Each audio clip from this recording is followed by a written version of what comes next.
विद्यार्थियों, जैसा कि आपको विदित है कि संपत्ति अंतरण अधिनियम अपने आप में ही एक विशेष महत्वपूर्ण कानून अधिनियमित किया गया है। जैसा कि आपको विदित है, पूर्व में भी हम विवेचित कर चुके हैं कि according to this act, if any person who may be called transferor wants transfer his property to another person and property is immovable and value is more than 100 rupees, so definitely we have to fulfill all terms and conditions which have been prescribed under this act. Without performing the terms and conditions, document not to be valid evidence, and whenever dispute arises between parties and documents put before the court will not allow such type of document unless until performed or conditions. जैसा कि संपत्ति अंतरण अधिनियम की धारा 4 में भी अंतरण शब्द को परिभाषित किया गया है। अंतरण की प्रक्रिया के बारे में विविध जगह पर बताया गया है कि यदि संपत्ति अचल हो, अंतरणकर्ता उसे किसी अन्य व्यक्ति को देना चाहता है, उसको ट्रांसफ़र करना चाहता है, तो ये वर्णित किया गया है कि उसकी जो मुख्य शर्तें हैं, जैसे प्रॉपर्टी अचल है, 100 रुपये से उसकी वैल्यू ज़्यादा है, तो लिखित दस्तावेज के माध्यम से अटेस्टेड, कम से कम 2 विटनेसेस के माध्यम से अटेस्टेड होना चाहिए, पंजीकृत होना चाहिए, तभी वो दस्तावेज साक्ष्य का पाठ बन पाता है और अंतरिती के अधिकारों को प्रोटेक्शन मिल पाता है, या वह एक आने वाले विवादों में साक्ष्य की जगह प्राप्त कर पाएगा। परंतु हम धारा 53A, which is related to part performance. Part performance means by the transferee.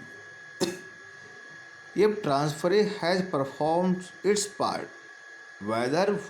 all terms and condition or partly, so such type of transfer to be called part performance, and interest or rights of the such transferee to be protected under section 53A of the act. तो आज हम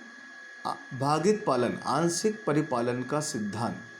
इस पर विशेष रूप से चर्चा करेंगे और ये जानने का प्रयास करेंगे कि उस सामान्य नियम जिसमें ये वर्णित किया गया है कि हमेशा कॉन्ट्रैक्ट या संविदा संपत्ति अंतरण के संदर्भ में प्रतिफलार्थ होनी चाहिए, प्रतिफल वैधपूर्ण होना चाहिए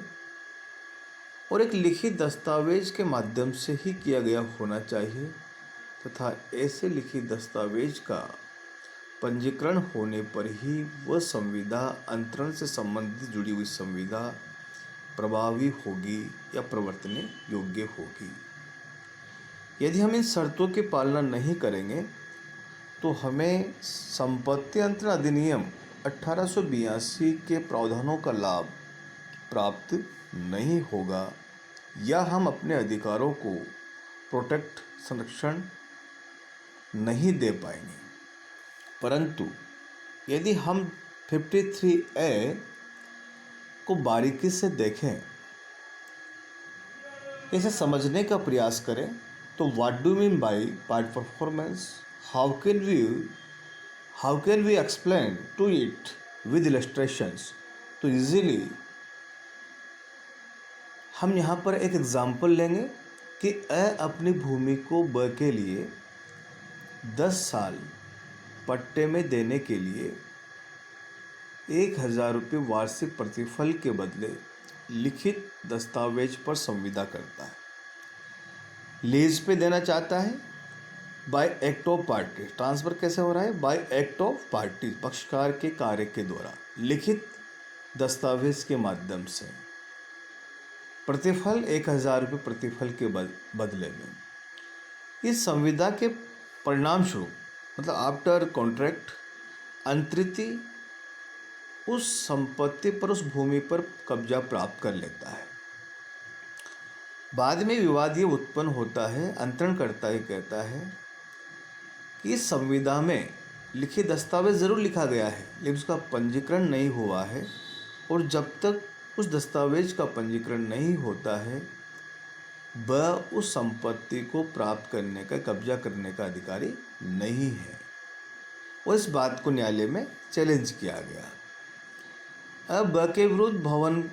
उस भूमि से बेदखल करने के लिए वाद लेके आता है, और उसका वाद का आधार क्या रहता है कि दस्तावेज पंजीकृत न कराए जाने के कारण से अंतरण को अंतरण की जो संविदा है वह इफेक्टिव न होकर, प्रभावशाली न होकर शून्य घोषित करने योग्य है। अब यहाँ पर न्यायालय के द्वारा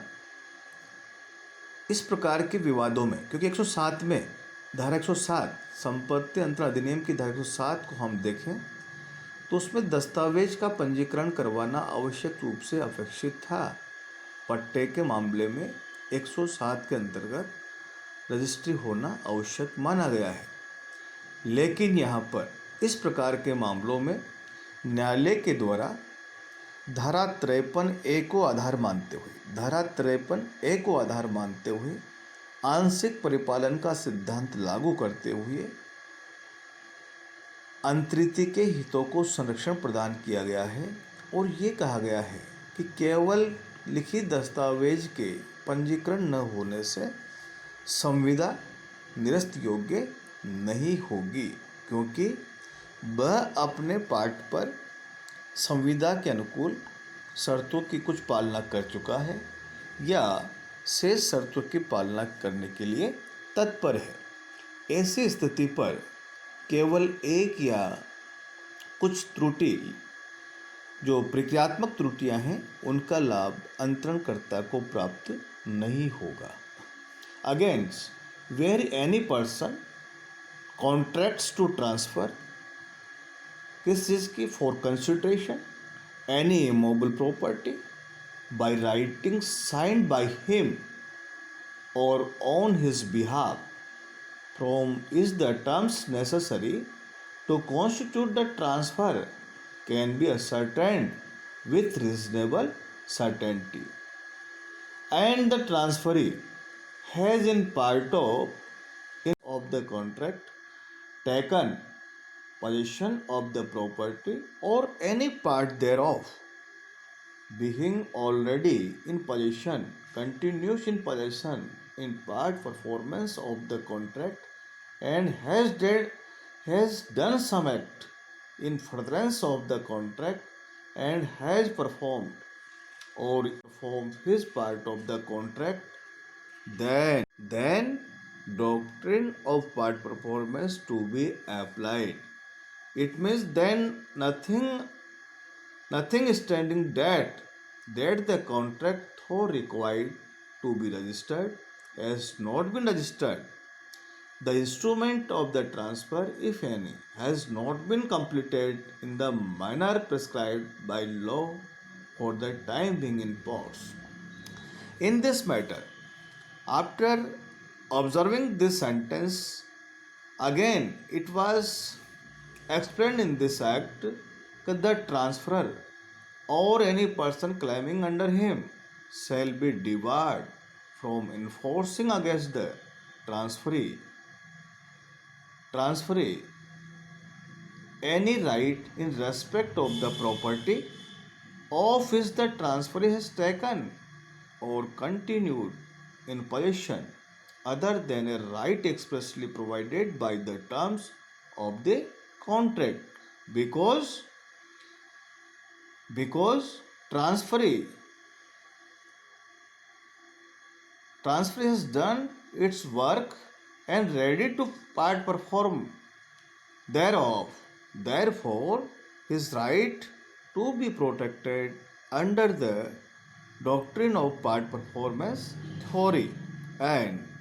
transferor not to be protected on behalf of on basis of such conditions. Thank you.